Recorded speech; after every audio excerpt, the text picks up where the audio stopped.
أحبابي كيفكن؟ إن شاء الله تكونوا بخير. حلا سهل وسريع وكتير مطلوب وهو الأساسي، وقد ما طلع ترندات حلويات هذا الكيك ما فينا نستغني عنه. الكيك الكلاسيكي يلي ربينا عليه، وخصوصي بهي الصينية. أنا كتير بحب أعمله بهي الصينية.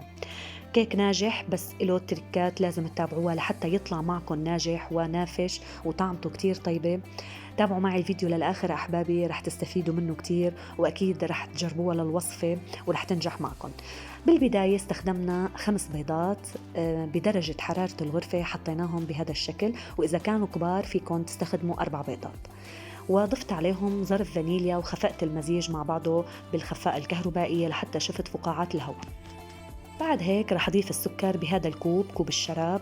رح أعير فيه كل العيارات بالوصفة. ضفت تقريبا 3 أكواب من السكر.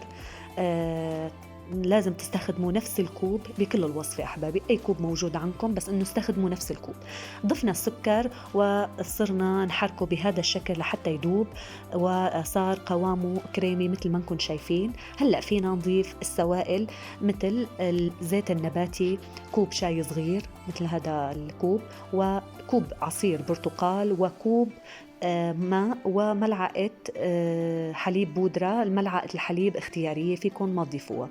وصرنا نحرك المزيج لحتى يدوب السكر أكتر وأكتر. بعد هيك شلنا الخفاقة الكهربائية على جنب، وحنضيف الطحين ونخفق يدويا. وضفنا أيضا مع الطحين ملعقة ونص من الباكينج باودر، وصرنا ننخل الطحين حتى ما يطلع معنا تكتلات. أنا هون أحبابي ضفت 5 أكواب من الطحين. أهم شيء إنه يطلع عندي القوام بهذا الشكل. بنحطه بالصينية بعد ما هللناها بالطحينة لحتى ما تلزق، أو فيكم تستخدموا ورق الزبدة. لازم يطلع معنا القوام هيك بهذا الشكل، ومندق الصينية على سطح قاسي أو من الأسفل لحتى تطلع فقاعات الهواء لفوق. بعد هيك نكون حمينا الفرن على النايس أو على هدوء النار. من الأسفل فقط أنا حطيته، هو حمر بطبيعة الحال من الأعلى بدون ما حتى شعل الفرن من الأعلى. إن شاء الله ألف صحة وهنا. إن شاء الله تكونوا حبيتوا الوصفة واستفدتوا منها. إذا استفدتوا منها وحبيتوها وجربتوها ما تنسوا تشتركوا بالقناة وتحطوا لايك وتتابعوا باقي الفيديوهات والوصفات. باي باي.